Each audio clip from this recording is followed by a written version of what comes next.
Ketika Yesus telah berumur 12 tahun, pergilah mereka ke Yerusalem, seperti yang lazim pada hari raya itu.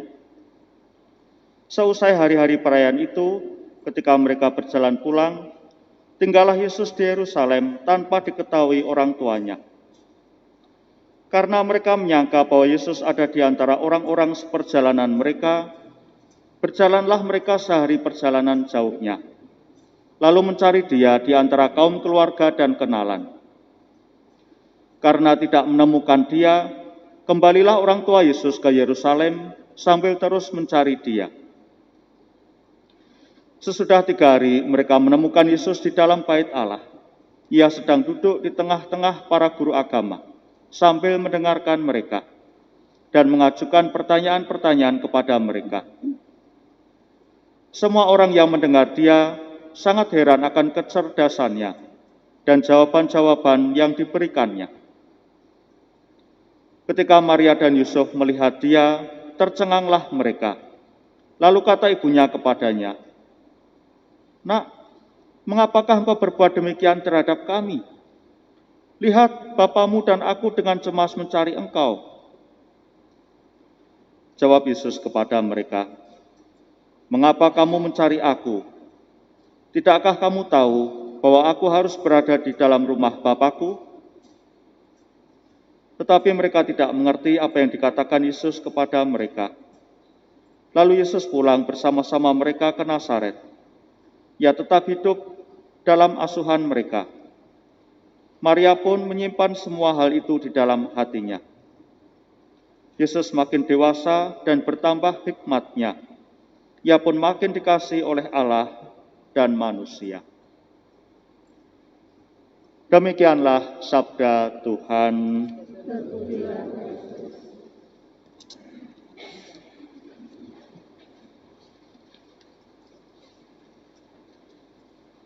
Bapak, Ibu, dan saudara-saudari yang terkasih dalam Kristus, kita merayakan pesta keluarga kudus Yesus, Maria, dan Yusuf. Kita sering dalam pembicaraan harian menyebut perlu meneladan keluarga kudus Yesus, Maria, dan Yusuf. Itulah teladan keluarga-keluarga kita. Namun Bapak, Ibu, saudara yang terkasih, tentunya yang dimaksud sebagai teladan ini atau keteladanan keluarga kudus ini pada pokoknya adalah bagaimana Yesus hadir di tengah-tengah keluarga. Jadi jangan lupa bahwa maksud dari keteladanan keluarga kudus adalah soal terdapatnya Yesus di tengah-tengah keluarga. Jadi ini untuk menghindari bahwa keteladanan itu dimaksudkan sampai ke hal-hal yang sangat kecil, hal konkret, kecil sehari-hari, mau meneladan keluarga kudus, ya mungkin kita akan kebingungan. Karena kisah tentang keluarga ini tidak banyak. Yusuf dan Maria itu dipertemukan kan bukan seperti para suami dan istri, Bapak Ibu dalam kehidupan sehari-hari kita ini. Perjumpaan mereka itu boleh dibilang ya perjumpaan teologis ya. Karena Maria mengandung dari Roh Kudus itu menurut roh dan menurut daging adalah keturunan Daud. Yusuflah yang merupakan garis keturunan Daud. Ya, jadi jelas ini bukan suatu keluarga yang terbentuk seperti pada umumnya. Yusuf juga usianya jauh lebih tua daripada Maria. Dalam kehidupan Yesus yang setelah dia mulai mengajar, Yusuf sudah tidak disebut lagi. Kemungkinan sudah meninggal. Tidak ada catatan memang dalam Injil ya. Mengenai kehidupan sehari-hari Yesus, Maria, Yusuf sebagai keluarga, juga tidak terlalu banyak. Hari ini termasuk informasi yang kita peroleh tapi sangat singkat, dikatakan lalu Yesus pulang bersama-sama mereka ke Nazaret dan ia tetap hidup dalam asuhan mereka. Dari umur bayi sampai dengan nanti muncul lagi di usia dewasa, dibaptis, nggak ada catatan. Istilah dalam kitab suci ini adalah hidden life of Jesus. Hidup yang tersembunyi dari Yesus. Ya. Tidak diketahui seperti apa. Termasuk kapan Yusuf meninggal juga tidak diketahui. Jadi apakah Maria bagaimana melayani suaminya, bagaimana Yusuf bekerja untuk keluarganya, bagaimana sikap Yesus pada orang tua, ya tidak bisa dilihat, ya kecuali kita cuma wishful thinking gitu ya. Oh kiranya keluarga itu begini, kiranya keluarga itu, tapi tidak ada saudara-saudara suatu catatan yang jelas gitu ya, peristiwa apa gitu. Injil yang kita dengar hari ini pun juga jangan ditafsirkan ini Yesus yang nakal gitu ya, Yesus yang bandel, Yesus yang dugal, nggak patuh pada orang tua. Ini juga kisah ini mau menyembunyikan, mau membungkus suatu pesan teologis yang dimunculkan dalam satu kalimat, tidak tahukah kamu bahwa aku harus berada di dalam rumah Bapakku? Artinya Yesus di sini sudah menampakkan diri, dia sudah mewartakan, aku adalah anak Allah, putra Allah. Sama seperti yang dulu diwartakan oleh malaikat Gabriel kepada Maria. Anak yang kau kandung itu akan disebut yang kudus, anak Allah. Sekarang dia mengatakan dirinya sendiri, bukankah aku harus tinggal dalam rumah Bapakku? Dia anak Allah. Nah, caranya untuk sampai ke situ kisahnya seperti tadi. Tapi bukan berarti ini bagaimana orang tua menghadapi anak yang nakal, bagaimana menghadapi anak yang ya bukan seperti itu. Makanya saudara, satu hal yang harus dipegang baik-baik bahwa yang dimaksud dengan keluarga kudus di sini keteladannya adalah soal bagaimana Yesus hadir di tengah-tengah keluarga ini. Bagaimana Bapak dan Ibu itu, Yusuf dan Maria benar-benar mengupayakan Yesus hadir. Lalu implikasi bagi kita yang merupakan keteladanan bagi kita adalah bagaimana lalu aku juga menghadirkan Yesus dalam keluargaku masing-masing. Jadi saudara, kita nggak bisa bertanya atau mencari bagaimana keluarga kudus ini menyelesaikan konflik di dalam keluarga mereka. Oh itu Maria pasti sabar sekali, pokoknya diomongin apa aja diem, dimarah-marahi diem. Kan Maria menyimpan segala sesuatu dalam hatinya, jadi ibu-ibu Katolik harus diapa-apain aja, diem aja. Ya enggak saudara ya, kok kayaknya berlebihan kalau terus caranya penafsiran seperti itu ya. Maria menyimpan segala sesuatu dalam hatinya, ya bukan soal psikologi ini soal bahwa mendengarkan sabda Tuhan dia menyimpan dalam hati. Ya. Karena nanti itu akan tampak dalam perjalanan hidup Yesus selanjutnya. Ya. Nggak usah kita bahas hari ini, tapi ini bukan soal bahwa wanita Katolik, ibu-ibu Katolik harus apa-apa diam aja. Kayaknya enggak ya. Bukan seperti itu saudara. Tapi ini soal bagaimana menempatkan Yesus dalam keluargamu, dalam keluarga kita masing-masing. Nah malah yang kemudian contoh yang mungkin malah lebih konkret, bagaimana menempatkan Allah dalam keluarga, nah itu malah cukup panjang kisahnya itu dalam bacaan pertama tadi, saudara. Yaitu dalam keluarga Hana, Elkana, dan Samuel anaknya. Elkana suami, Hana istri, dan Samuel nabi ini adalah anaknya. Ini contoh bagaimana keluarga ini, suami istri ini, Hana dan Elkana ini menempatkan Tuhan.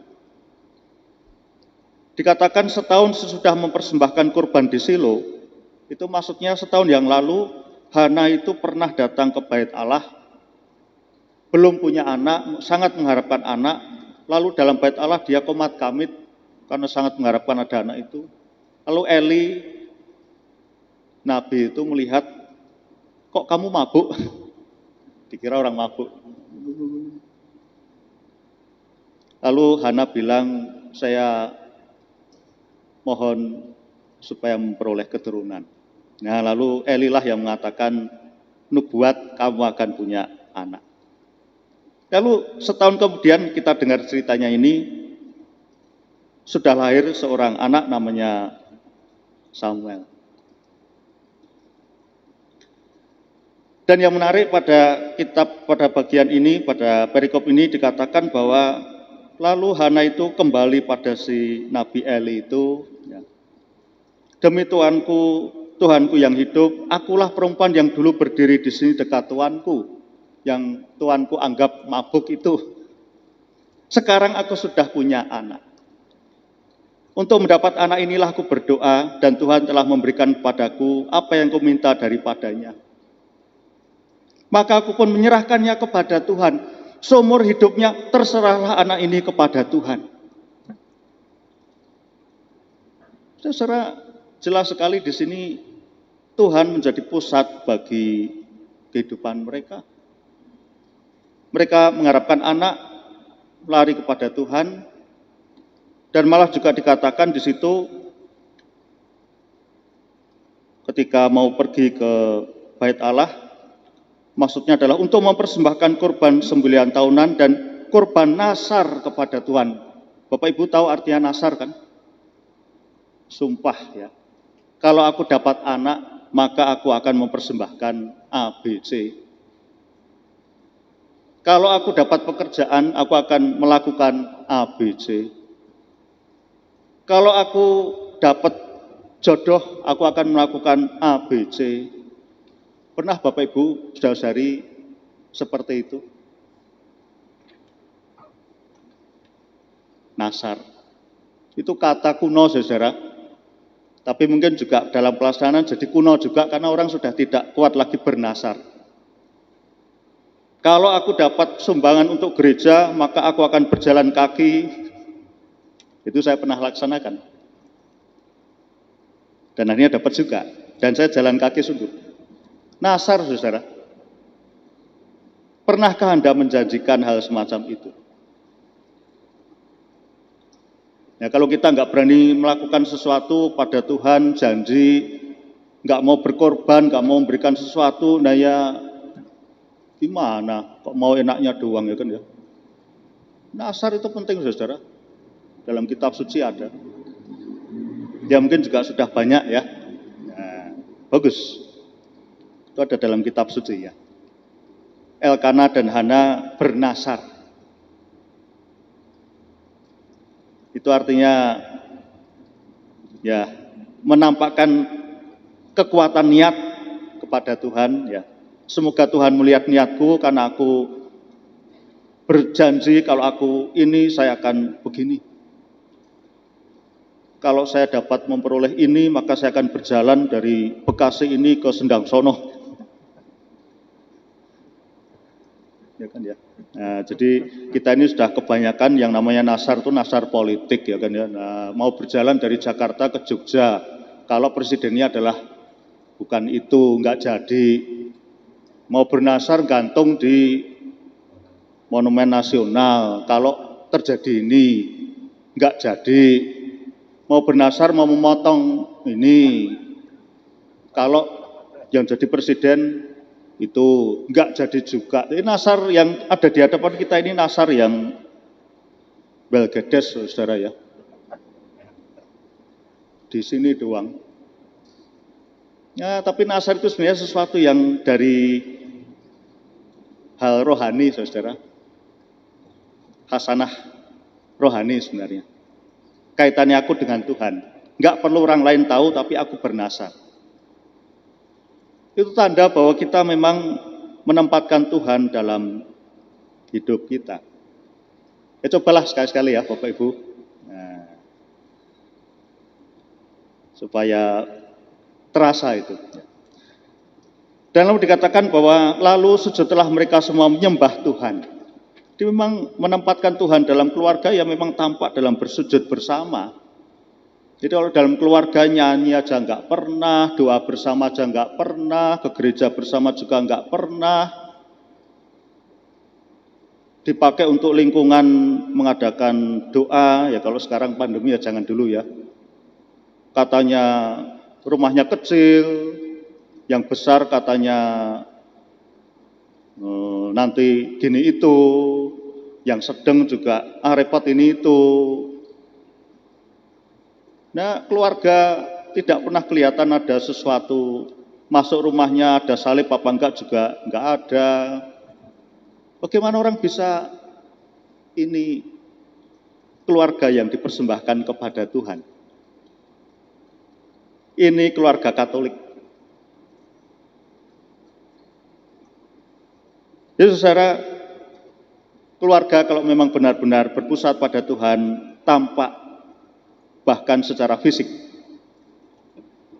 Jangan mengatakan bahwa ya soal Tuhan kan soal pribadi, saya dengan Tuhan. Jadi ya biarlah itu menjadi urusan pribadi. Nah, padahal yang kita mohon kepada Tuhan ya soal yang konkret. Begitu berurusan dengan Tuhan langsung.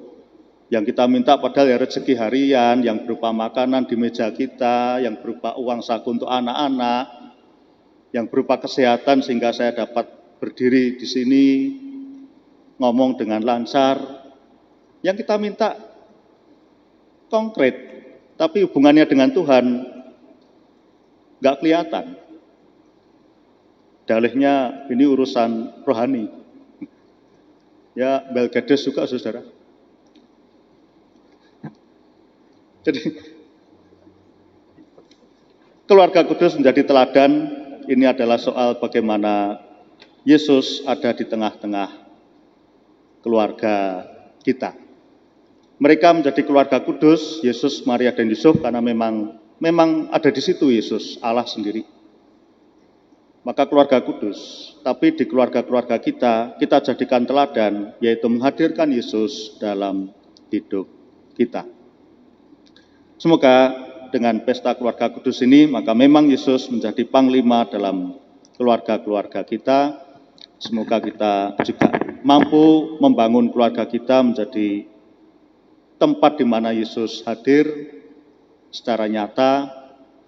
Semoga dengan kehadiran Kristus, maka cinta kasih menjadi cinta yang murni seperti juga cinta Yesus kepada umatnya, pada gerejanya. Maka tepatlah tadi yang kita dengar dalam doa kolekta itu, semoga kami meneladaninya dalam ikatan cinta, agar kami layak menikmati dengan penuh sukacita anugerah hidup abadi di dalam rumah. Di keluarga yang karena ada Yesus di situ, ikatan cintanya itu utuh sampai akhir, maka kelak kita juga boleh masuk dalam rumah Bapa yang kekal.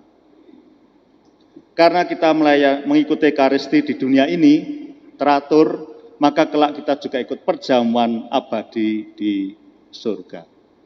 Karena kita berkumpul, bernyanyi dalam gereja ini, maka kelak kita boleh ikut bernyanyi bersama para malaikat di surga. Semuanya gitu aja, saudara. Apa yang kita lakukan ini mencerminkan nanti. Maka kalau kita di gereja tidak nyanyi, ya nanti di surga tidak tahu bagaimana harus bergabung dengan para malaikat bernyanyi ya. Atau enggak bisa saut-sautan, enggak bisa nyanyi ya enggak apa-apa ya. Tapi kalau ada dialog itu jawab gitu ya. Tuhan bersamamu dan bersama rohmu. Itu nanti di surga saut-sautan saudara. Ini gambaran ya, tidak harafiah gitu enggak ya. Tapi maksudnya mari kita perbuat apa yang di dunia ini sebagai cerminan apa yang akan kita alami kelak di surga dalam bentuk yang baru. Semoga keluarga-keluarga kita juga penuh cinta kasih karena Kristus hadir di tengah-tengah sehingga kita kelak boleh masuk dalam keluarga abadi di surga. Amin.